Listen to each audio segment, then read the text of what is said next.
Good evening and welcome back to Georgia Institute of EMS's EMT class online orientation.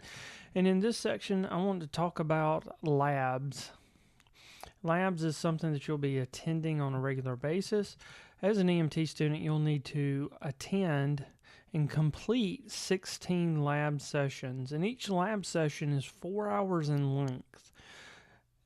Now, note, they are 4 hours in length. So that means if you show up 2 hours late, then you're not going to get credit for all 4 hours. So we want to make sure that that's clear going into it. So first things first, whenever you get to lab, you need to ensure that you sign in to your lab. Each lab needs to be documented, and if you do not sign in and sign out of your lab, then we have no documentation that you were there. And if we do not have documentation that you were there, then essentially you were not there. So make sure each lab you attend that you sign in and out. You also have a lab manual. Some of you may have a digital lab manual. Some of you may have a paper lab manual. Either one, doesn't matter. It has to be completed. So you want to make sure that your lab manual is kept up with. In your lab manual, you'll do things like document the vital signs that you took every day. You'll also document the skills that you went over that day. And you'll get your lab manual at your first lab, or either you'll have digital access to that lab manual at your first lab.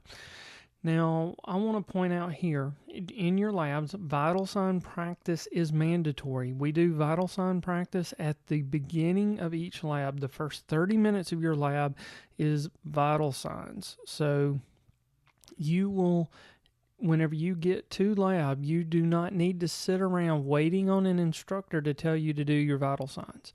Now understand, during your first lab, when you come to your first lab, you're going to learn how to take vital signs.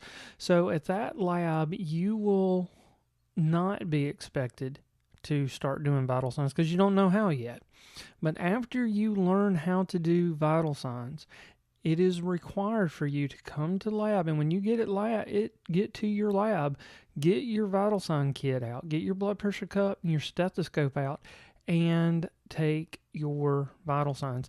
Now, with that being said, I want to go ahead and point out that a vital sign kit is mandatory for this course. We've had students in the past say, "Oh, I did not know that I had to have a vital sign kit." Well, I'm telling you right now, and it's documented right now in this recorded lecture, or this recorded orientation, that you are required to have a vital sign kit, which means a blood pressure cuff and a stethoscope, and you need to bring that to every lab because you will be expected to take vitals at every lab. Now, participation in the lab is mandatory. What I mean by that is that you cannot just merely come to lab and sit in a chair and watch everybody. You have to get up and you have to participate. You have to practice the skills, and you have to show some level of competency in the skills that we're going over, which is mandatory, okay? So you cannot be sitting in class playing on your phone, doing your Twitter thing, doing your Facebook thing, texting, and so on, while everyone else is learning how to do spinal immobilization, bleeding control, CPR, shock management, and stuff like that. You have to get up and you have to show us that you can do it, and it's okay if you can't. The whole point of doing the labs is for you to walk in with a minimum set of knowledge and to walk out with a greater depth of knowledge. It is our goal is in the lab is to teach you how to do it. So don't be afraid. We don't expect you to show up knowing how to do all this stuff. We expect you to show up to participate and learn how to do it. Now, I want to point out that each lab receives a grade. You do get graded for your labs. And things that you get graded on in the labs are, hey, did they arrive to lab on time? If you're late to lab, you will have a deduction of points. Did they participate in their vital signs practice? If you do not fully participate in your vital sign practice, you will get a deduction in points. However, if you show up on time, you will get a addition of points. If you participate like you're supposed to in your vital signs practice, you will get points. if you participate in the lab itself. You have to participate. If you're not participating, then you're going to lose points. But if you participate, you'll get points. Another thing that you're expected to do is help clean up. Now, when I say help clean up, I'm not saying get a broom and mop and dust and wax the floors. No, that's not what I'm saying. What I'm saying is that I expect you to put the equipment up that you used. All right. I also expect if you bring like food, or if you bring drinks, or if you make a mess, that you clean up your own mess there. If you leave a mess that's yours, well then, we're going to ask you to clean up. But if you don't, that's going to be a deduction in points on your grade. As well, if you don't help put up the equipment, that's going to be a deduction of points in grade, because we're also here teaching you and getting you prepared to work as an EMT. And EMTs have to clean up. Unfortunately, we don't have a cleaning crew to clean our stations. We usually have to clean our stations ourselves. We have to clean our ambulances and stuff. So you need to get into the practice of that. But like I said, I'm not going to have you cleaning bathrooms or stripping and waxing floors. All I'm asking you to do is put up the equipment that you just got finished using. And usually you're going to be in groups of 6. Now, your labs are going to be set up where you are in a group of 6 students to 1 to 2 instructors. Usually 1 instructor, sometimes 2 instructors, but you should have small groups. So even when you show up to lab, you may see 30 people there, but everybody's going to be broken down into groups of 6, sometimes smaller, depending on what lab it is we're going over. So that being, participating, doing what you're supposed to do, being on time, and just learning how to do stuff, that's how you're going to get a grade. You're not going to get a grade on showing up and us saying, hey, we want you to immobilize a patient. If you don't know how to immobilize a patient, that's the reason you're there, is to learn how to do it. We're not going to deduct grade points for that.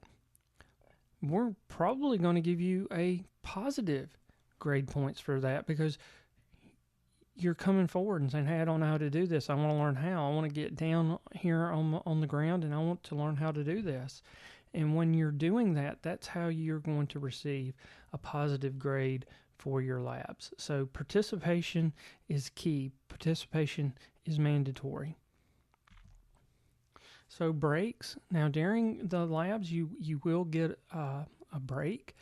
We start the lab off, and in the beginning of the lab, at the very beginning, you will start doing your vital signs.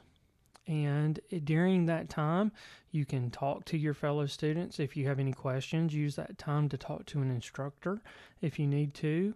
If there's any administrative things you need to get done, use that time if you can, but you still got to make sure you get your vitals done, and you need to get at least a minimum of 5 vitals, and those vitals are documented, so you have to write those down and document them in your lab manual and keep up with that as well. So what happens if I miss a lab? And let me go ahead, if you see here on the slide, it says must complete 100% of labs. That means that every lab has to be taken. So what happens if I miss a lab? What do I need to do? Well, that means you're going to have to make up that lab, and there are some ways to do that. One of the first things we're going to look at if you miss a lab is we're not going to come to you and beg you, hey, you missed a lab, will you please take it? No, you need to be proactive and get with us, and we will do our best to fit you into a lab somewhere to get it made up. We have many classes going on. That is a benefit of going to Georgia Institute of EMS, is that we have a lot of classes going on, and they're staggered over different time frame. So if you miss a lab, we may be able to just let you make that lab up by putting you into another class that is going over that same material, which may be, helpful for you. It'll save you some money, because if we do that and it doesn't cost us any money, well, then it's free for you to make that up. We're not going to charge you anything to make that lab up if we can put you in with another class. But if for some reason we can't put you in with another class and you have to have a private lab session, well, that's going to cost you. And private lab sessions cost $75. And that, in a way, and I know at first you're saying, wow, it's $75. Well, that's for, to take care of a 4-hour lab. If you were to try to get tutoring somewhere for $75, you couldn't find it. And that's one-on-one, generally one-on-one lab instruction with an instructor. And a lot of times students have come in and they've been like, well, I got to make this up here. I'm going to pay $75. But then when they walk away from it, they praise it. They're like, wow, I need to do this more often. And we oftentimes have students contact and say, hey, can I sign up for an extra lab? I'm willing to pay for it. And we're like, well, we can put you in this other lab. And they're like, no, I want a one-on-one lab because it was so good with this instructor. And we'll say, okay, if that's what you want, we'll make it happen. So we're not, opposed to that. But it's not our goal here to nickel and dime you. All right, our first thing we're going to try to do is get you into a free alternative. We're only going to do the $75 if we have to. And the only reason we have to do that is because that pays for that instructor's time to get there. And just so that I'm clear, is that your tuition, when you sign up for your tuition, it pays for 16 lab sessions, and those lab sessions are defined in the very beginning of your course. And those are the sessions you pay for. Now, if you don't make it to those sessions, you pay for that section regardless if you're there or not. And if you miss it, well, then you missed it. And to make it up, we can either put you into another session with another class that doesn't cost you anything, or we can do a private lab session that may cost you. Now, one thing that some people can do is work ahead. Now, even though this class is set for a specific amount of time, somewhere usually between 6 and 8 months, depending on the class that you're taking. Some people say, hey, I want to knock this out in 4 months. And there's nothing stopping you from doing that, except for we don't have special labs set up for you. But if you want to pay for a private lab session to get those labs knocked out, you can. Now, if we have availability in other classes to put you into a lab session for free, we will do that. That it's not our, like I said, it's not our goal to charge you anything, but we're not going to, if we have to pay a fee, well, then we're going to pass that along. The way to avoid any fees is just don't miss your labs, and you won't have to worry about that. But like I said, you have to attend 100% of your labs. You need to participate in your labs, fully participate in your labs. Now, during your labs, we expect you to pay 100% attention.